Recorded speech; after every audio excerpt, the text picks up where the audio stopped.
This is Killer Innovations, a show about ideas, creativity, and how you can innovate. Welcome to the Innovator's Garage, where you learn to create your next game-changing killer innovation. Well, welcome to Killer Innovations. We are back from the CES, the Consumer Electronics Show, and as a result, we're going to talk a little bit about what we saw at the show.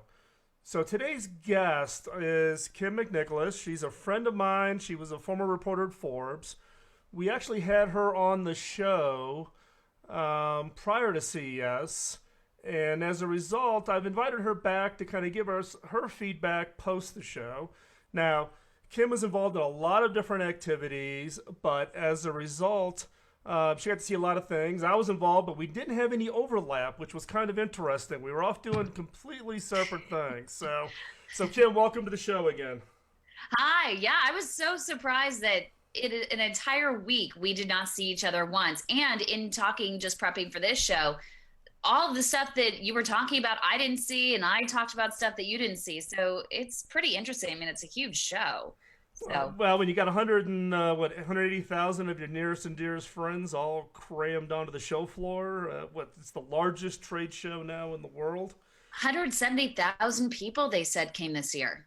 Yeah, well, it was crazy. And then they had all the warnings about security. You know, they limited your bags. You had to have photo ID to get onto the show floor. All kinds of crazy stuff. It was definitely one of the more interesting CES shows.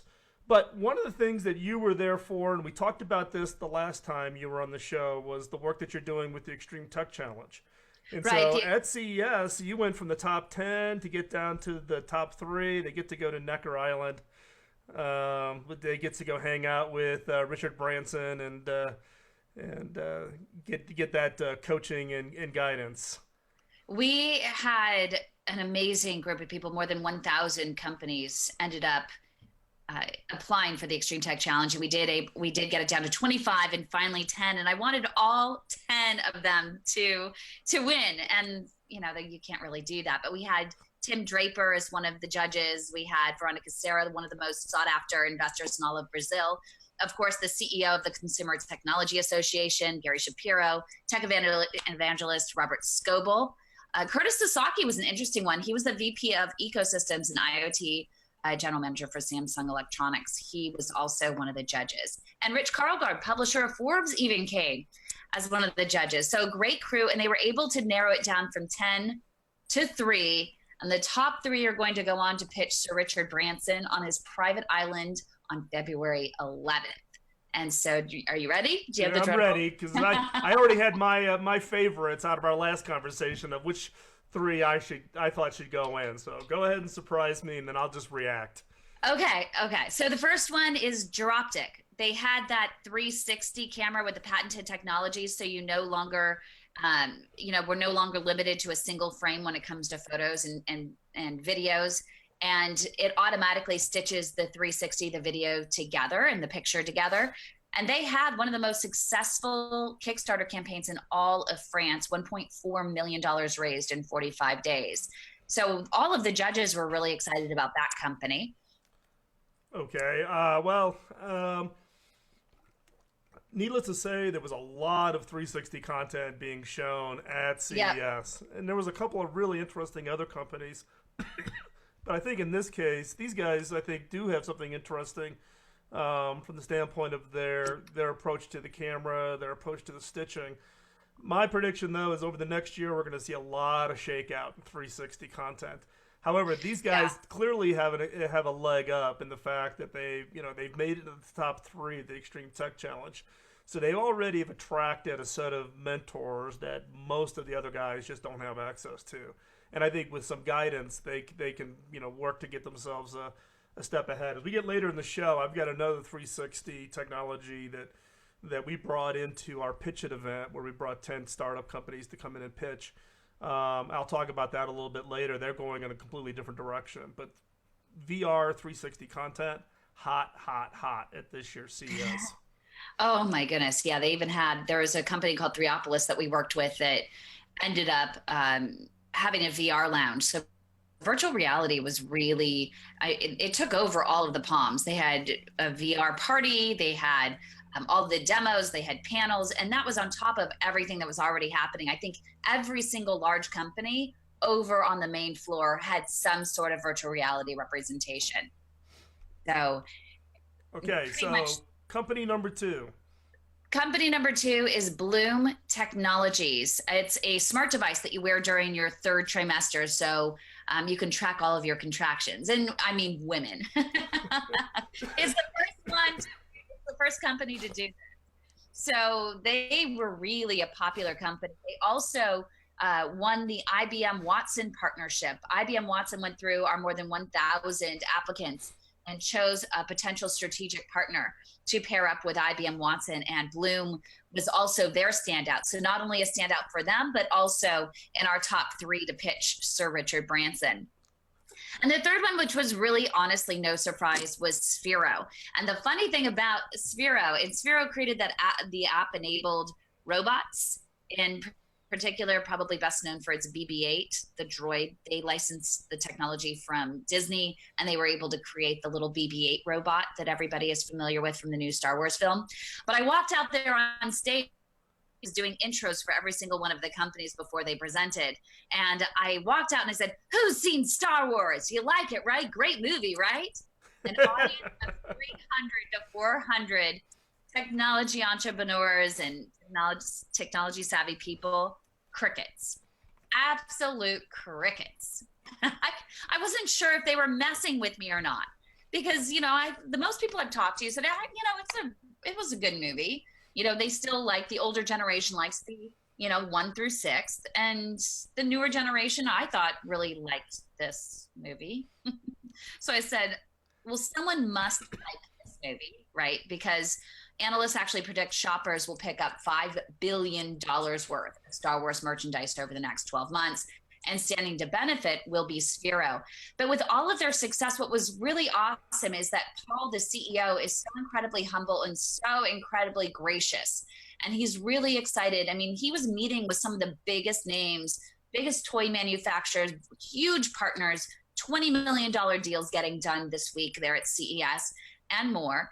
And yet he was so excited about winning the Extreme Tech Challenge, which really meant a lot to us. So all three companies going to pitch Sir Richard Branson February 11th, and we still have some tickets available, so people can email info@extremetechchallenge.com if they potentially want to go to Necker Island to watch the top three.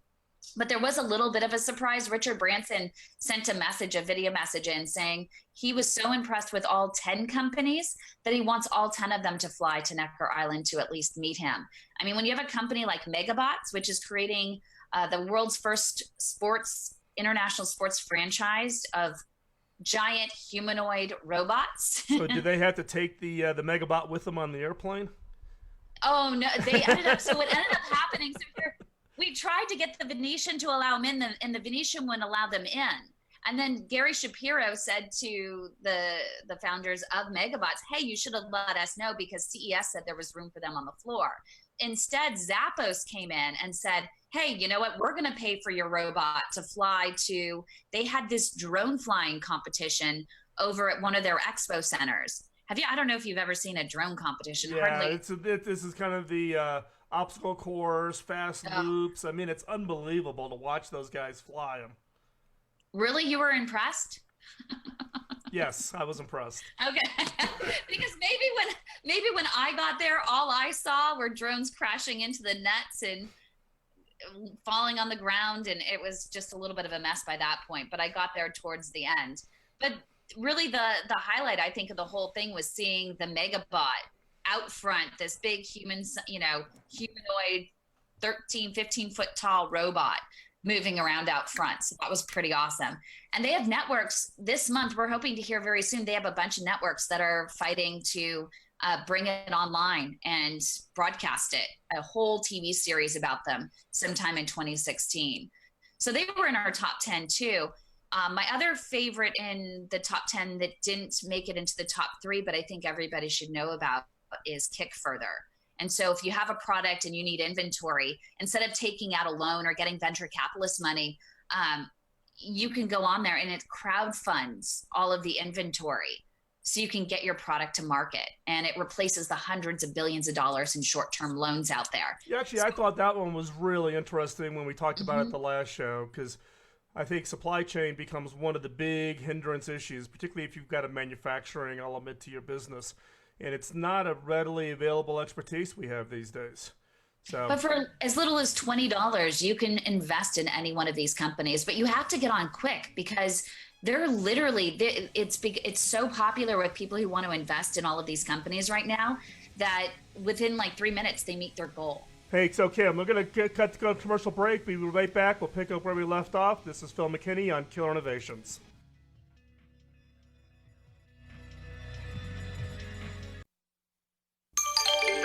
Biz Talk Radio.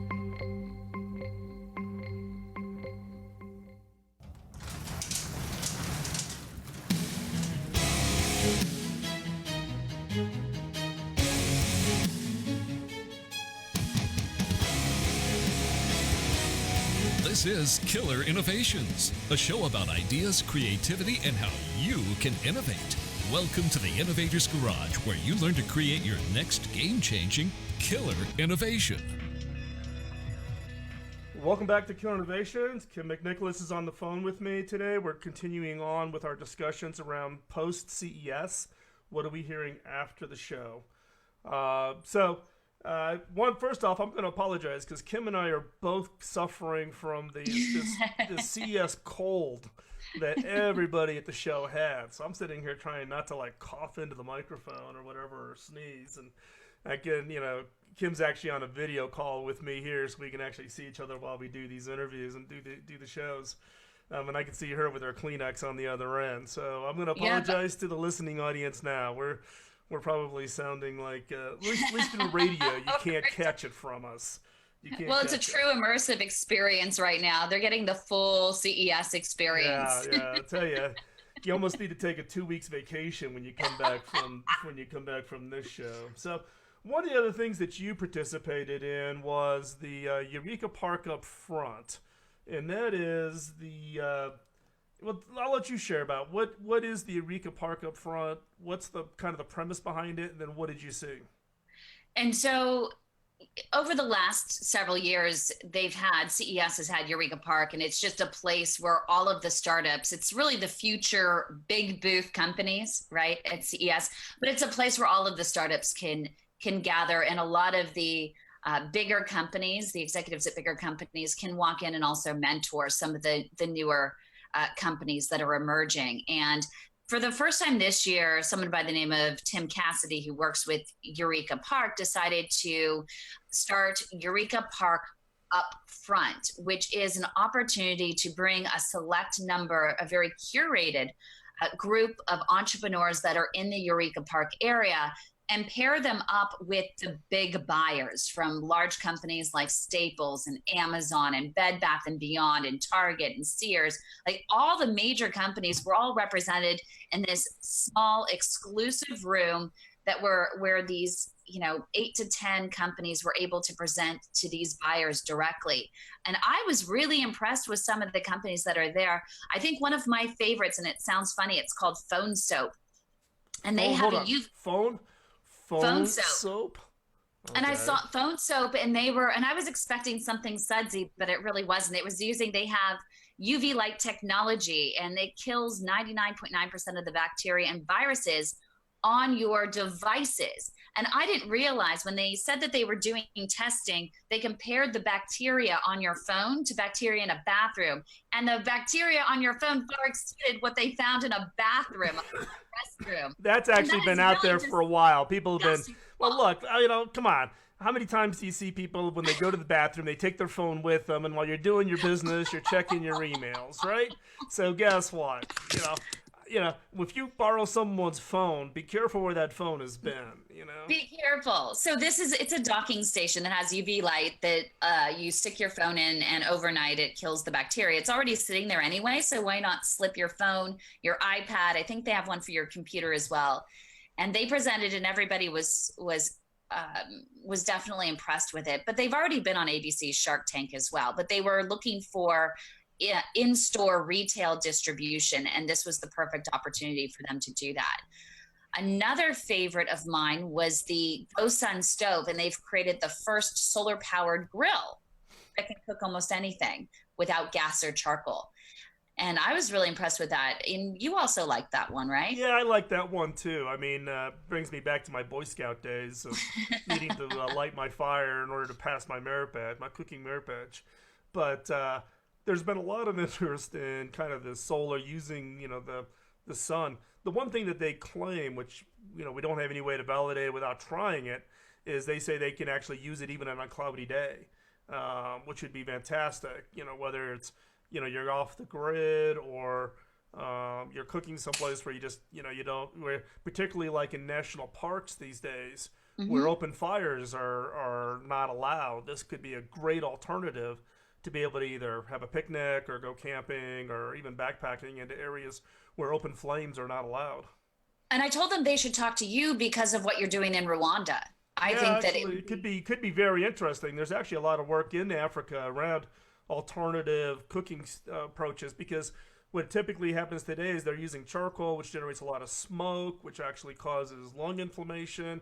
And then people later in life, after they've been breathing in the smoke from cooking meals all day long in their little houses. So anything that kind of think of it as a clean cooking approach is keenly interesting for me.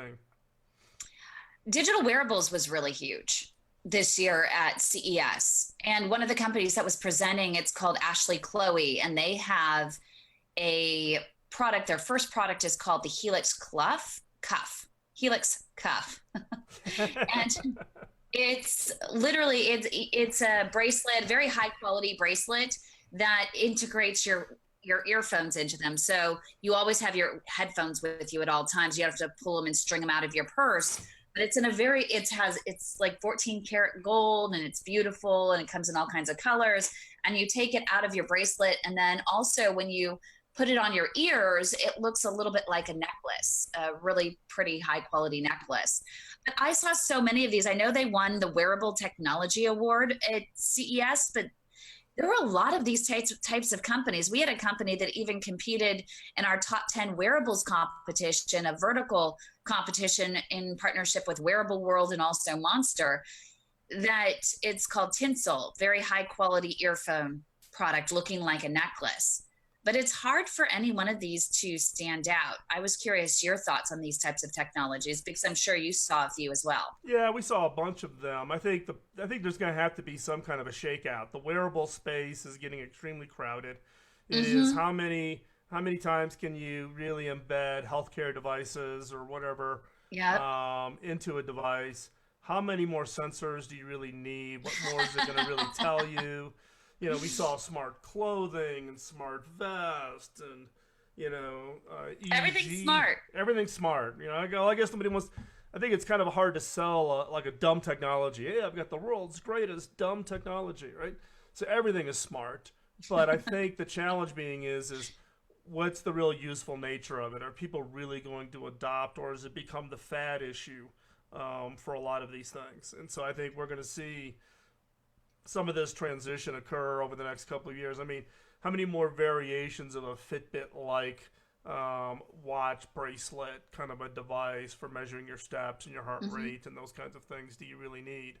So one wearable, though, that I saw that I think is pretty smart, because a lot of seniors really struggle with having, I can't imagine them wearing something that has multiple, things, a lot of things going on. And there's a company called Unaliwear, and Jeanne Booth, she is the CEO and founder of it. And what it does, it provides discreet support for falls. It's like just a wearable device you wear all the time on your wrist. It has medication reminders, and it has, audio controls to it. So when they get the medication reminder. Yeah, I think those are some interesting things. Let's bring that back when we come back from this commercial break. When we come back, we're going to pick up with where Kym's discussion and my discussion, closing out of what we saw at CES this year. Some great and exciting things. Looking forward to sharing that with you. We'll be right back after this commercial break. You're listening to Killer Innovations. Biz Talk Radio.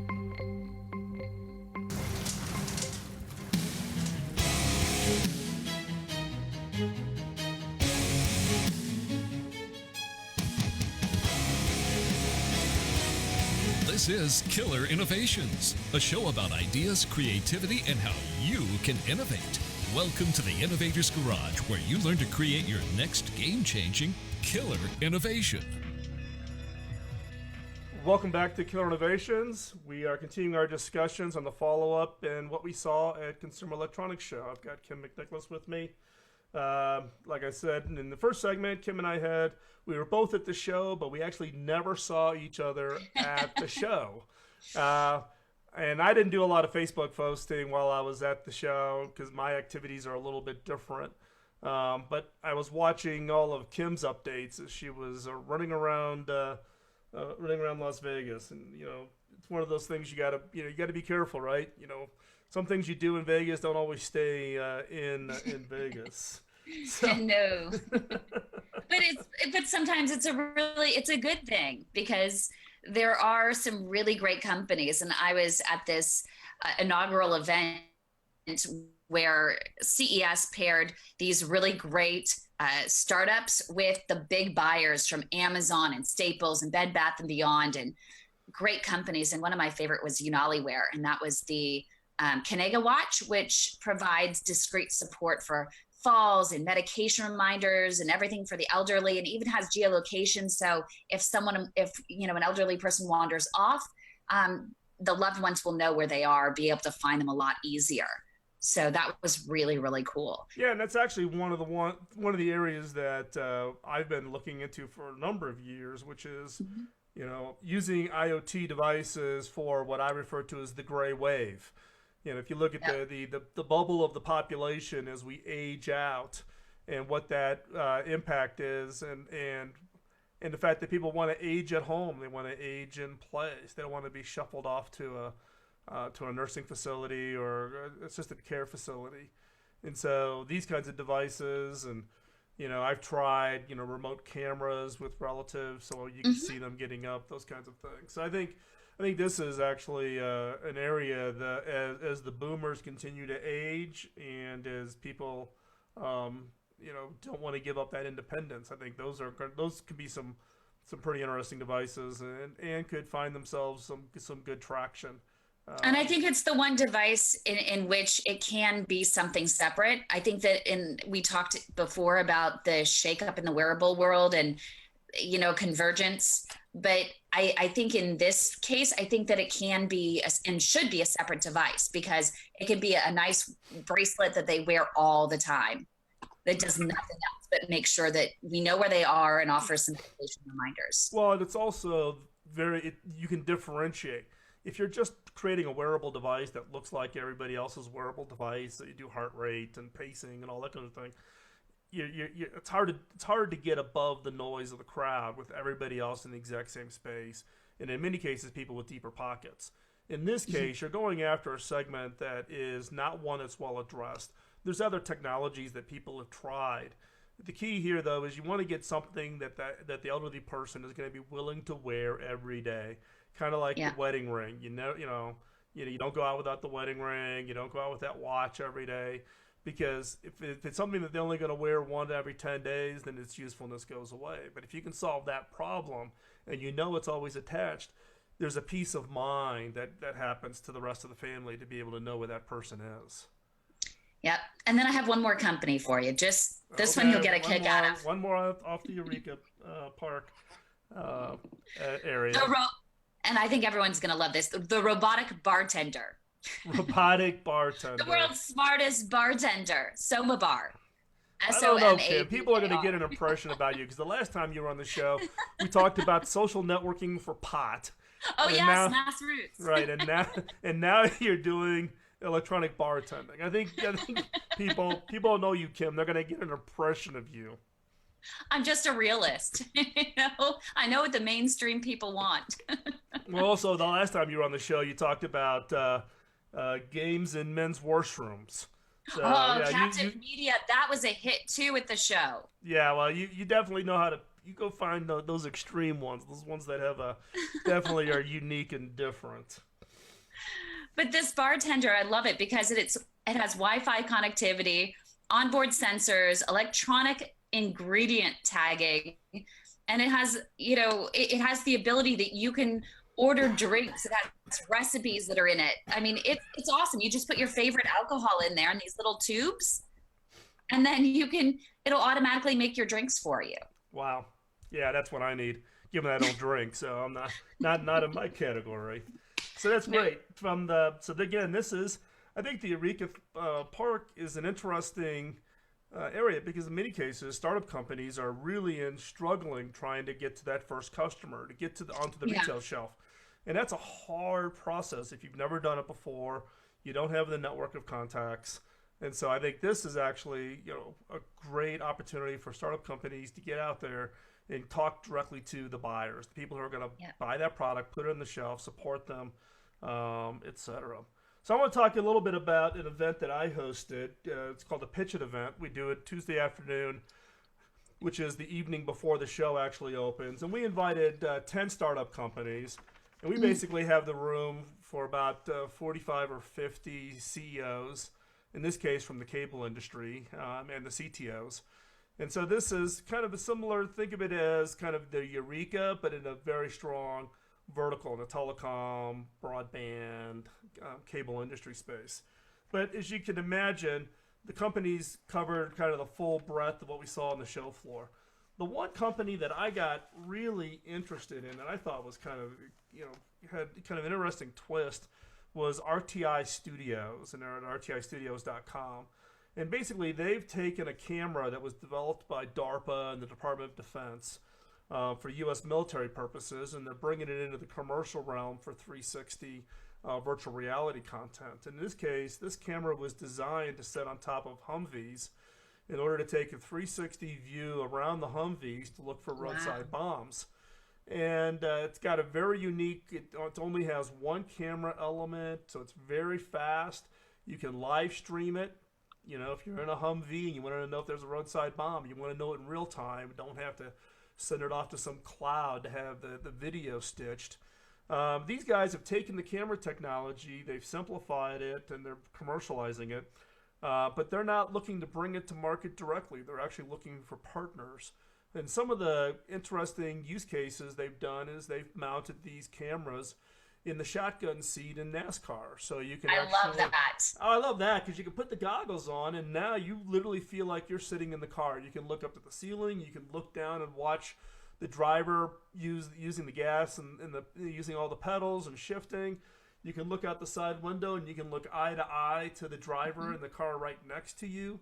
It really makes you feel like you're right there in that experience. And you can Go ahead. Do you know if they're actually integrating it? Because being a NASCAR fan myself, you can get their pit pass for like $99 and you can choose which car and you can actually shift back and forth between each car that you want to listen to the communication between the crew chief and the driver. So is this something they're integrating, do you think, into that website? That's the ultimate objective, is to integrate it in so that you get not only the audio, you get the video, you get the full 360 view, the smooth being able to transition, look over your left shoulder, look out the back window to see what cars may be trying to pass you, all of those kinds of things. So it's still an experimental. They're also downscaling the camera to bring it out for consumers for a wearable. So you can basically mount it onto the top of your helmets, and therefore then be able to use it in extreme sports. Another one that I thought was really interesting, and we'll squeeze this in before we go to another commercial break, and that's Luma, which is Wi-Fi mesh networking. And this is to solve your Wi-Fi coverage in your house. So in this case, you can just take and put 3 Lumas around the house. They auto-organize. Very simple. You don't have to do the whole password thing. Great parental control technologies. And it gives you full coverage in the house. It automatically transitions your service as you walk around your house to each of the devices. This was a Kickstarter that's gotten a lot of great traction, and one that also got a lot of really great interest and from the show itself, beyond simply from what we were doing. And there was a bunch of others. Pipestream is another one that is basically what they refer to as WhatsApp for businesses, which I think is an interesting piece. And maybe we can we'll pick up more on Pipestream when we come back, because I want to give that a little bit more time. And then the other one that I was interested in was Arcadia Data, which is a big data solution. So a lot of people have a hard time thinking about big data as sexy.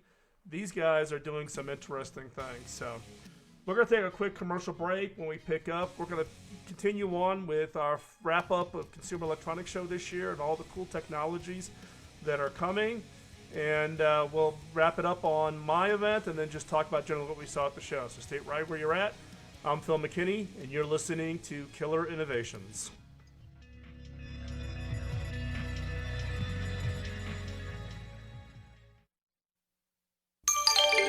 Biz Talk Radio.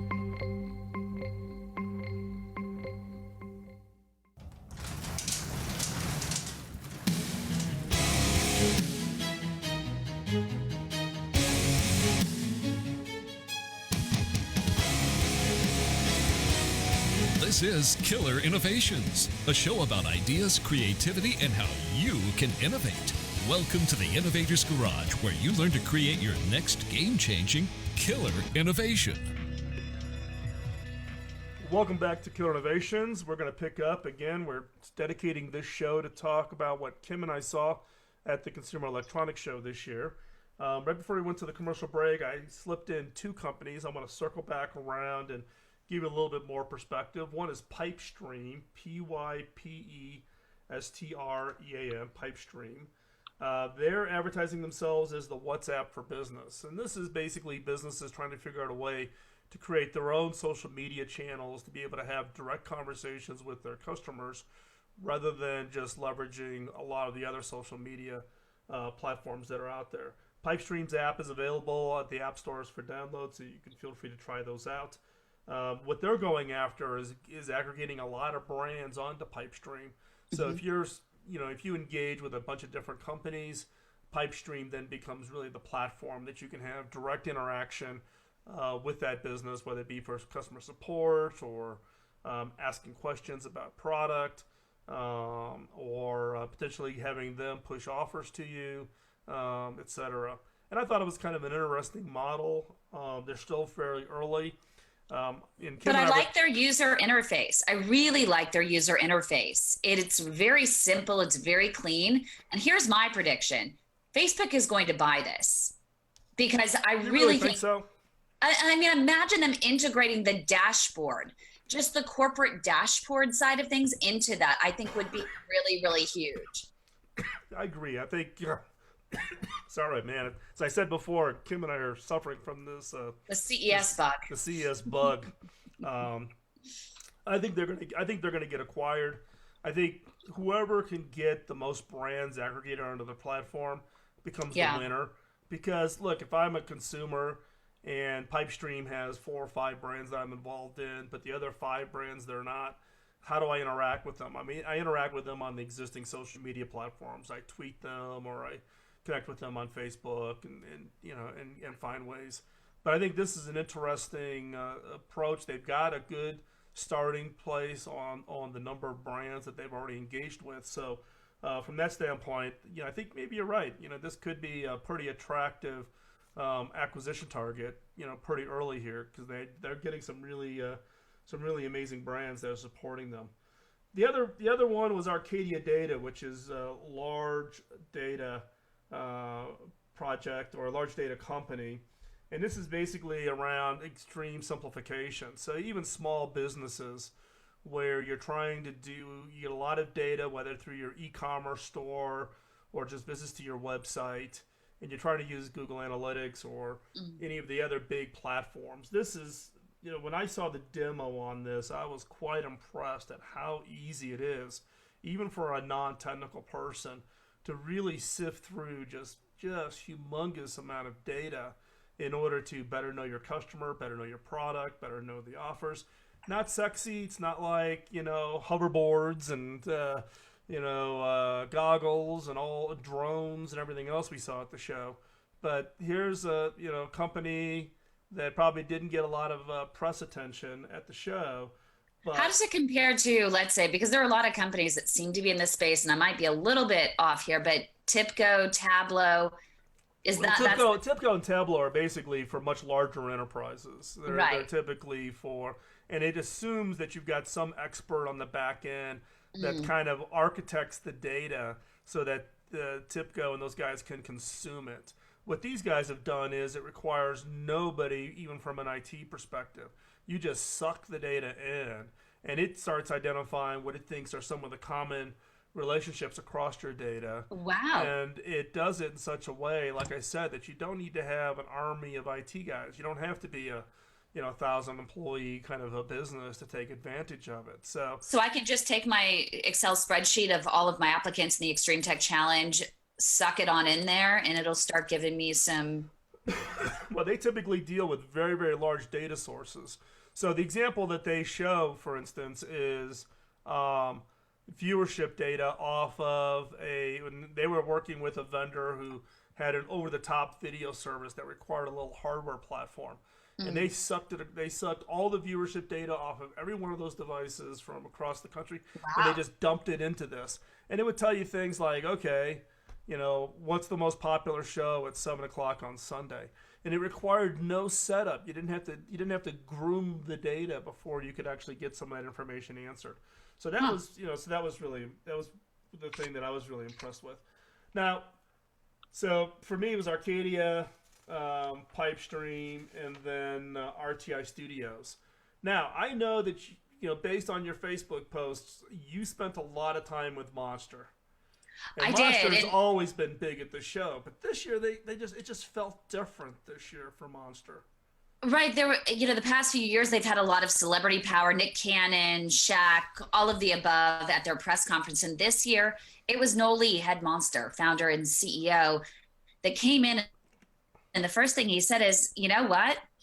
We've gotten a lot of bad press with our lawsuit against Dre because there were some feelings that were hurt when Dre went off. It was bought by Apple Beats, as you know, the headphones, and Apple ended up dumping Monster, and they've lost like 40% of their profits because of that. So they're just starting over and saying, hey, we're willing to rebuild our brand. And in fact, Noel said, we're clueless. We've created a new marketing lifestyle team, and we're going to start over. And and this is interesting because I got to give Monster kudos because most seriously. big tech companies, when they stub their toe or they're going into a new segment, you're never gonna get the founder to stand up on stage and say, you know something, we haven't figured this out. We're gonna figure this out, and take that head on. So kudos. And they've really gone back to the basics. They had a bunch of new cool products. They're bringing back the boombox, and they're calling it the Blaster. What I also really liked is they have new wireless, their Clarity HD headphones, wireless HD headphones. Love those. And I also really like they have headphones with a built-in music player that will sync to the cloud. Really great for travelers. So some really new, great products coming from them.